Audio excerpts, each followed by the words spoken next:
Une situation. Bon, maintenant, ce ne sont pas les personnes là qui sont le problème, c'est Dieu. Et la Bible dit, toutes choses concourent au bien de ceux qui aiment qui? Dieu. Bon, toi tu trouves que l'état dans lequel tu es c'est mal, mais pour Dieu c'est bien et Dieu t'aime comme ça là. Dis à ton voisin, Dieu t'aime dans l'état où tu te trouves là. Dieu te trouve bien. Est-ce qu'on peut dire amen? C'est très important bien aimer dans le Seigneur. C'est pour ça que 2 Timothée 2 le verset 3 à 4. Est-ce qu'un frère peut nous lire ça? Qu'est-ce que Paul dit à Timothée? Souffre avec moi. Souffre avec moi. Quand Paul dit que souffre avec moi. Comme un bon soldat de Jésus. Bien aimé dans le Seigneur. Nous sommes des soldats. Vrai ou faux? Vrai ou faux? Alors, est-ce que vous connaissez un soldat qui ne souffre pas? Non. Tous les soldats sont appelés à souffrir. Ça veut dire que bien aimé dans le Seigneur, si on te persécute à la maison parce que tu es sauvé, on dit des choses fausses sur toi parce que tu es sauvé, on te dit même que bon, comme tu dis que tu es sauvé là, on ne va plus faire ci, on ne va plus faire ça. Ça ne doit pas t'étonner. Au concret, tu dois glorifier Dieu. Tu dois t'en réjouir. Est-ce qu'on peut dire amen? Parce que le Seigneur Jésus lui-même, on l'a traité de fou. On l'a traité de démon. On l'a traité de Belzébuth. Est-ce que ça l'a empêché d'accomplir sa mission? Non. Donc, ce n'est pas, tu ne peux pas arrêter de venir en assemblée, arrêter de prêcher parce qu'on a dit ci, parce qu'on a dit ça. Est-ce qu'on veut dire amen? Mais en tant que sauvé, soldat de Jésus-Christ, tu dois savoir que la souffrance fait partie de ta vie de chaque jour. Est-ce qu'on peut dire amen? C'est très important. Est-ce que oui, tu peux continuer mon frère? Il n'est pas de soldat qui s'embarrasse des affaires de la vie. Oui.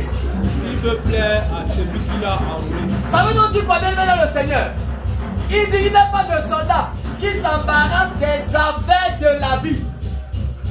Donc, est-ce que vous connaissez un soldat qui, ça dit que quand il rentre dans sa maison après une mission, il remplit son frigo? Il y a un soldat comme ça?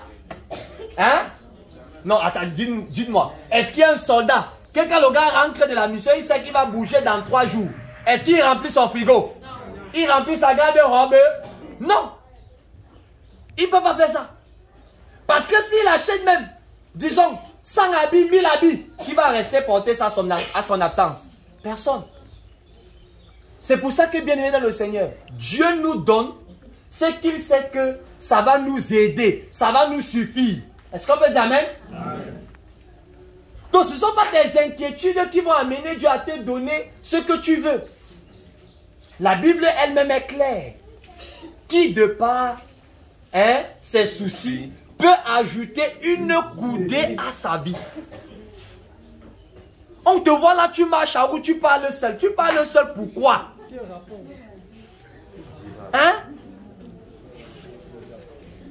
Tu parles seul, pourquoi?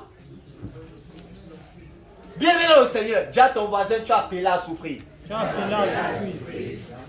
Ça c'est très important. Bon maintenant, dans ce que Dieu te donne, tu dois dire merci à Dieu. C'est ça qu'on appelle vivre le contentement. Dis-moi le contentement. Je ne dois pas vivre au-delà de ce que Dieu me donne. Est-ce qu'on peut dire 1 Timothée chapitre 6, le verset 6 à 8. Ça c'est très important. Le contentement. 1 Timothée chapitre 6. Le verset 6 à 8. Verset 6 à 8. Oui. La piété est pourtant une grande source de profit. Oui. Quand on ne se contente que de ce qu'on a. Oui. En effet, nous n'avons rien apporté dans ce monde. Oui. Et il est évident que nous ne pouvons rien emporter. Oui. Si donc nous avons de la nourriture. Si donc nous avons de la nourriture. Et des vêtements. Et des vêtements. Cela nous suffit. Cela nous suffit. Ça veut donc dire quoi? Si tu n'as pas une voiture, une maison, et que tu n'as que le manger et des... Ça veut dire que tu n'as qu'à manger et des vêtements pour Dieu. C'est suffisant. Donc Dieu te donne ce qui te suffit. Parce que bien aimé dans le Seigneur, comme j'ai l'habitude de dire, si Dieu t'avait donné ce matin 1 million, c'est sûr que tu ne seras pas ici. Tu allais prendre des vacances, puisque nous sommes en période de vacances. Tu vas dire vraiment, les mois là m'ont stressé. Est-ce qu'on peut dire amen? Donc comme Dieu m'a donné, Dieu ne peut pas me donner et je n'utilise pas. C'est toujours lui. Est-ce qu'on peut dire amen? Donc tu vas utiliser ton âge. C'est-à-dire que les 1 million que Dieu t'a donné en restant à la maison ou alors, je ne sais, en allant quelque part. Mais Dieu te donne ce qui te suffit. Ce qui va te permettre d'être en assemblée. Ce qui va te permettre de prêcher l'évangile. Ce qui va te permettre de contribuer pour le salut des âmes. Est-ce qu'on peut dire amen? C'est suffisant. Donc ne vis pas au-delà de tes moyens. C'est suffisant. Ouais, si tu ne, ça dit que si tu ne comprends pas ces choses, tu vas te recouvrir dans des choses compliquées dans ta marche chrétienne. Tu vas voir un frère, il va te dire, j'ai trop de problèmes. Les problèmes là, c'est pas que tu ne vis pas dans le contentement. S'il vous plaît. Que veut dire vivre dans le contentement? S'il vous plaît, expliquez vous-même. Quelqu'un peut nous expliquer ça? Une soeur, un frère? Hein, papa Sylvestre, ça veut dire quoi? Hein? Accepter ce qu'on a. Par exemple. Quoi d'autre? Pardon? Quoi d'autre? Hein? Ne pas aller au-delà de ce qu'on n'a pas. C'est très important. Et c'est là que Dieu nous attend. Mais si on vit dans le contentement, bien maintenant le Seigneur, il y a des choses dans lesquelles on ne va pas se retrouver.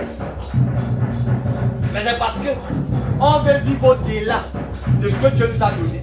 Quand on se retrouve dans des problèmes, dans des situations compliquées, tout le reste. Est-ce qu'on peut dire amen? Si Naomi était restée dans l'état dans lequel elle se trouvait, est-ce qu'elle aurait quitté Bethléem? Non. Mais c'est parce qu'elle a visé très loin. Elle a décidé d'aller à Moab. De la même manière, c'est parce que tu vises très loin. Il y a des frères, quand ils se couchent, ils regardent le plafond. Le gars dans sa tête, il est aux États-Unis. Il est en France. Il roule dans les ML et tout le reste. Tout ça, parce que le gars veut vivre au-delà.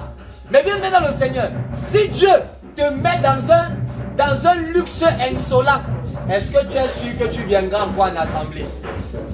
Est-ce que tu auras encore le temps de casser les béquilles?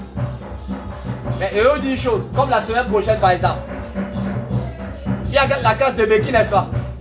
Plusieurs viennent ici parce qu'ils sont au chômage, vrai ou faux? Ouais, vrai ou faux? Alors, si Dieu te donne un boulot maintenant, là c'est fini, on va plus te voir. Donc Dieu nous connaît mieux que nous-mêmes. Avec Dieu, je joue au frère coréen. Lui, sa prière, c'est que les Africains demeurent pauvres. Pourquoi? Parce que si aujourd'hui tu peux faire la casse à un Africain et en 5 minutes, il te dit qu'il veut suivre le séminaire, c'est à cause de sa pauvreté. Le gars reste comme s'il dit, je m'en vais faire quoi à la maison? Mieux le temps que, c'est-à-dire que le temps que je dois aller rester à la maison, mieux tue ça, je viens au séminaire. Et le gars assiste, il est sauvé. Est-ce qu'on peut dire amen? Il y a plusieurs qui, à cause du pain, du sandwich, est venu au séminaire. Donc, on lui a parlé du séminaire, il est resté comme s'il dit, bon, à la maison, il n'y a rien. Là-bas, il y aura à manger, mais on va faire quoi à la maison? Mieux il pas au séminaire. Est-ce qu'on peut dire amen? Ça, c'est très important. Et c'est dans ça que nous sommes. Et Dieu est content. Est-ce qu'on peut dire amen? Très important. C'est pour ça que bien aimé dans le Seigneur, la mise en garde du Seigneur par rapport à ce que nous sommes en train de dire se trouve dans Luc chapitre 8, le verset 13. Est-ce que quelqu'un peut nous lire ça? Luc chapitre 8, le verset 13. Ensemble sur le roc. Maintenant, non que roc, c'est qui? Il n'entend pas bien. Christ. Donc ceux qui sont sur le Christ, la Bible dit, ce sont ceux qui lorsqu'ils entendent la parole, la reçoivent avec joie. Vous savez, comme on est en train d'enseigner là, vous savez, il y a le sauvé qui ne comprend pas la parole. C'est quel genre de sauvé? C'est que quand tu viens ici, tu prêches sur l'évangélisation. Pendant 1 mois, il évangélise. Dès que tu quittes l'évangélisation, pour tomber dans la communion, il abandonne l'évangélisation, il vient dans la communion. Dès qu'on laisse la communion, on parle de la prière, il laisse l'évangélisation, il laisse la communion, il se rabat à la prière. Dès qu'on parle de la parole, il laisse la communion, il est l'évangélisation, il est la prière, il vient à l'évangélisation. Et là, la Bible dit que en fait, il fait ça pourquoi? Il n'a pas de racines. Or, la racine ici, c'est le Saint-Esprit. Un sauvé doit être stable dans les 4 piliers. Dis-moi les 4 piliers. Est-ce qu'on peut réciter ensemble? Premier pilier, la parole. Deuxième, la communion. Troisième, la prière, l'évangélisation. Maintenant, je vous pose une question. Est-ce qu'un sauvé peut ne... C'est-à-dire, est-ce qu'on peut avoir un sauvé qui ne prie jamais? C'est possible? Non, vous, je vais entendre tout le monde parler, s'il vous plaît. Est-ce qu'un sauvé, on peut avoir un frère sauvé, mais il ne prie jamais? Non. Jamais, c'est impossible. Si tu es ici et tu ne pries jamais, c'est que tu n'as pas le Saint-Esprit. Pourquoi? Le Saint-Esprit en toi va t'amener à prier, veux ou pas. Vous savez bien, dans le Seigneur, il faut que tu puisses atteindre une certaine maturité. C'est qu'il y a des moments, tu es en train de te laver par exemple, ou encore tu es en train de travailler, et dans ton cœur, le Saint-Esprit met un sujet. Tu vois comment un sujet de prière monte dans ton cœur. Ça, c'est le travail du Saint-Esprit. Et à ce moment-là, tu ne vas pas dire que non, je vais aller prier le soir. C'est à l'instant là que tu dois prier. Et je vais vous dire, c'est même le genre de prière là que Dieu exauce rapidement. Est-ce qu'on peut dire amen? Amen. Très important. Donc, toi tu es sauvé, tu n'es pas dans la communion. C'est impossible. Si tu n'es jamais dans la communion, tu n'es pas sauvé. Une voiture normale, standard, ayant 4 roues. Si on enlève une roue dans cette voiture, elle va avancer? Non. Non. Maintenant, si on pèse une roue, est-ce que cette voiture va avancer? Hein? Oui. Mais difficilement. C'est donc ainsi qu'en tant que sauvé, on peut être faible dans la prière, faible dans la communion, faible dans l'évangélisation, faible dans la parole. Mais ne jamais être là veut dire que tu n'es pas sauvé. Et c'est ce genre de personne. Tu viens, comme on est en train d'enseigner là, frère, tu dois venir en assemblée. Tu vois, la personne va venir pendant 1 mois, 2 mois.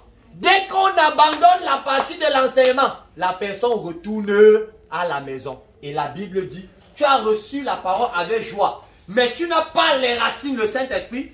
Et la Bible dit quoi? Il croit pour un temps. Dis avec moi, il croit. Donc la personne ne croit pour un temps. Ce n'est pas éternellement. Oh, en tant que sauvé, je dois être dans mon assemblée pendant toute l'année. Je dois prier tous les jours. Je dois lire la parole. Je dois casser les béquilles. Mais si toi, tu crois pendant 1 mois, 2 mois, 3 mois, parce qu'on a insisté sur un enseignement, ça veut dire que il se pourrait que tu n'aies pas le Saint-Esprit en toi. Parce que le Saint-Esprit en toi a pour but de te tirer dans la parole, dans la communion, dans la prière, dans l'évangélisation. C'est le Saint-Esprit qui fait ce travail en nous. Amen. Est-ce qu'on peut dire amen? Amen. Donc, bien dans le Seigneur, il y a des moments où tu peux même rester à la maison. Mais puisque le Saint-Esprit en toi, il te rappelle que même si tu es fatigué, même si tu sors du boulot, regagne tes frères. Est-ce qu'on peut dire amen? Amen. David dit, je suis dans la joie quand on me dit, allons dans la maison de l'Éternel. Bon, maintenant, nous n'allons plus dans une quelconque maison, mais nous sommes maintenant cette maison. Est-ce qu'on peut dire amen? Et cette maison s'étend sur c'est-à-dire que sur 2 parties. On a la partie spirituelle qui est l'église Concorde. Est-ce qu'on peut dire amen? Et on a la deuxième partie qui est l'assemblée. Donc je dois être dans la joie. Ça veut dire que si je fais 1 mois, 2 mois, 3 mois, sans être au milieu de mes frères, je dois être mal à l'aise. Mais toi, tu es quel genre de sauvé? Tu fais 1 mois, 2 mois, 3 mois, 4 mois, 1 année. On ne te voit pas en assemblée. Tu es quel genre de sauvé? Il n'y a pas de raison. Et j'ai posé la question mercredi. Est-ce qu'un sauvé peut avoir une raison de quitter la communion? La réponse était quoi? Non. Il y a ceux qui ont dit oui. Mais j'aurais te dit, même si un frère t'escroque, même si un frère vole ton téléphone, même si un frère te fait quoi? Tu m'aimes, je ne sais qui, ta femme, ton mari, tu n'as aucune raison de quitter la communion. Parce que dès l'instant où tu quittes, Proverbe chapitre 18, le verset 1 dit que tu cherches ton propre intérêt. Et ton intérêt, c'est quoi? C'est qu'il faut d'abord que les frères viennent me supplier à la maison. Il faut que les frères, ils viennent, ils sachent que vraiment je suis importante dans l'assemblée. Bien aimé dans le Seigneur, c'est quand tu pars que Dieu envoie 10. Amen. Tu n'as aucune raison de ne pas venir au milieu de tes frères. Aucune. C'est pour ça que bien aimé dans le Seigneur, nous pouvons donc voir le retour de Naomi. Naomi qui revient dans la communion. Après combien d'années? Hein? 10 ans. J'ai dit la dernière fois que allez lire, c'est 4 chapitres. 4 seulement. Naomi revient après combien d'années? Cricher chez le voisin. Dis ce que le voisin a dit. Combien d'années? 10 ans. 10 ans. Donc elle a fait 10 ans hors de la communion. Bon maintenant, est-ce que nous on a en quelle était dit qu'elle va faire 10 ans? Non. Ces choses-là sont pour nous servir. Pourquoi? Dieu a tué son mari. Elle n'a pas compris. C'est quand Dieu a tué les 2 enfants que Naomi a dit, si elle reste encore ici, la prochaine personne que Dieu va tuer, c'est moi. Elle est revenue. C'est pour ça que tous les frères qui quittent la communion pour une quelconque raison, selon eux, quand ils reviennent avec le témoignage. Ma soeur, vous savez ce que Dieu m'a fait? Mon frère, tu sais ce que Dieu m'a fait? Ça fait que tu ne vas plus jamais retourner là-bas. Même si tu as eu quoi? Et quand tu viens en assemblée, tu dis au frère, frère, ça fait 1 mois, je ne suis pas venu.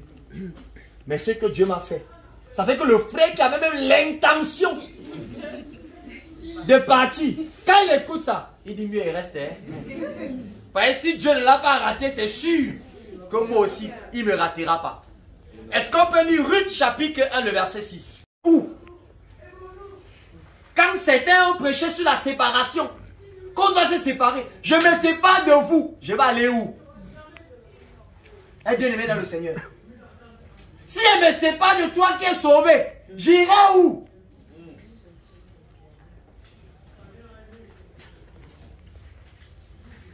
Est-ce que c'est la pluie qui va me séparer de l'amour de Dieu? Donc quand il pleut, tu dis Seigneur, c'est pas moi qui ai voulu, c'est toi-même. Tu as fait tout pour que je ne vienne pas. C'est pas Dieu. Ça c'est ce qu'on appelle l'épreuve. Dis-moi l'épreuve. Les dimanchards. Il y a ceux qui ne sont jamais venus le mercredi. Si tu es ici, lève la main pour qu'on te voie. Hein? Sois honnête. 1, 2, 3, 4. Voilà les dimanchards. Comment tu peux faire une semaine, tu ne vois pas ton frère, ta soeur, tu es content, tu dors en paix. Elle a quitté moi. Il a lancé une intrigue là-bas. Bienvenue dans le Seigneur. Elle a quitté moi. Elle a quitté. Bienvenue dans le Seigneur. Mieux je reste pauvre, mais je sois dans ma famille. Mieux, je n'ai pas à manger. Ce qui est sûr, même si je n'ai pas à manger là-bas, ici, un frère va me dire à la fin, frère, allons au restaurant, on va manger. Prophétie vraie. Prophétie vraie. Nous déclarons.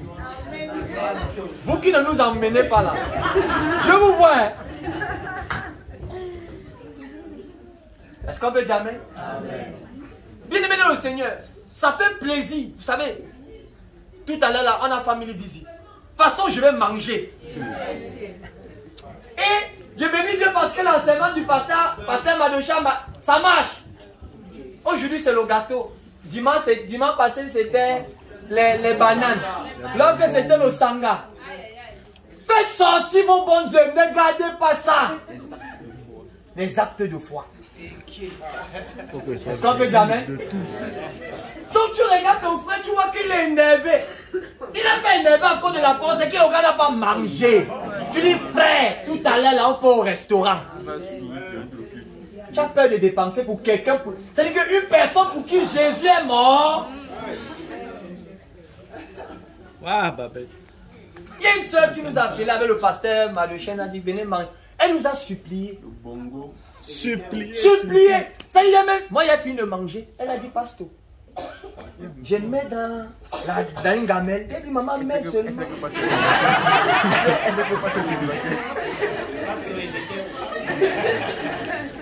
Hein? T'as vu pour toi qui est en Moab? Il faut être cambré tes lèvres pour être pour manger. C'est important. C'est ça le sens de la famille. Est-ce qu'on veut dire amen? Donc si tu as même 200, tu dis frère, alors on m'a les baigner, il y a les sœurs qui vont les baigner et tout le reste. Mon frère, prends. C'est ça le sang de la famille. Est-ce qu'on peut dire amen?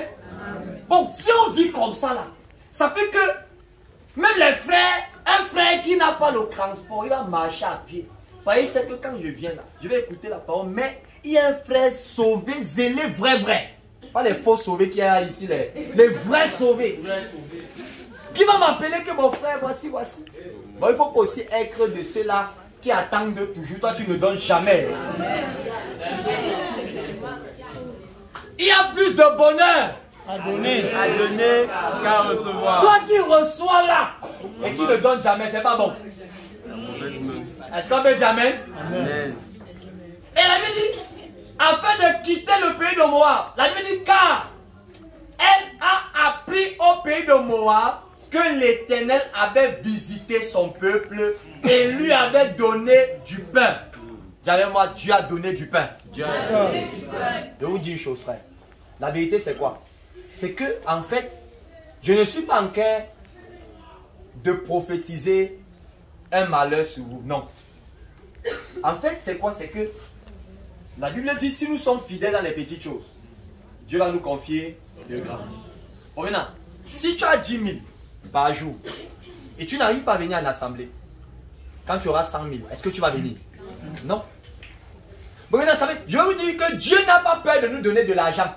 C'est que quand Dieu regarde notre cœur, lui-même il voit que dans notre cœur, il n'y a pas de projet concernant l'église, concernant l'évangélisation. Il dit que mieux, on reste nous tous là. Mieux tu restes pauvre, pourvu que tu continues à me servir. Est-ce qu'on peut dire amen? Fais de l'Éternel quoi? Des délices. Et il te donnera ce que ton cœur désire. Voici le pain. Et il faut dire qu'à Bethléem, il n'y avait pas que Naomi qui souffrait. Puisque la Bible dit, car elle a appris, dis-moi, elle a appris. Donc elle a appris que Dieu a visité son peuple. Ça veut dire que les autres frères souffraient en même temps que Naomi. Sauf que elle, n'ayant pas la compréhension, a décidé de se retirer pour aller à Moab. Bien aimé dans le Seigneur, même si tu vois un frère véhiculé, il souffre. Mon frère Christian, comme tu as la moto là, tu ne souffres pas, non? Hein, papa? Mon frère Joseph, Prési, tu ne souffres pas? Alors? Cadre à la sonnelle. Mais il souffre. Est-ce qu'on peut dire amen? Donc nous tous nous souffrons. Il y a ceux qui ont les problèmes de 100 francs ici. Ceux qui ont les problèmes de 1000 francs. De 10 000. 2 millions 5. Est-ce qu'on peut dire amen? Puis bien dans le Seigneur. Maintenant, il veut nous dire une chose. Plus on grandit, plus on a la compréhension, plus Dieu nous confie beaucoup de choses. Bien aimé dans le Seigneur, on a l'habitude de le dire. L'évangile est comment? Gratuit. Mais l'évangélisation? Bon, maintenant, si Dieu ne nous donne pas l'argent, on va évangéliser comment? Or, pour que donc Dieu nous donne, il faudrait que nous ayons des cœurs bien disposés. Si je suis fidèle dans mon assemblée, pendant que je suis pauvre, quand Dieu va me donner un peu de richesse, je serai là. Est-ce qu'on peut dire amen? Oui, bien aimé dans le Seigneur, c'est la vérité. Je vais vous dire une chose. L'une des vérités que tu dois savoir, c'est quoi? Moi, bien aimé dans le Seigneur, quand moi je suis né de nouveau, mon désir était... Dieu n'a pas attendu beaucoup de temps pour me briser. Dieu m'a brisé tout au début. Il y a les sauvés comme ça là. Il y a ce qu'un frère, dont le gars est sauvé, Dieu peut même laisser 1 an. Il vit bien.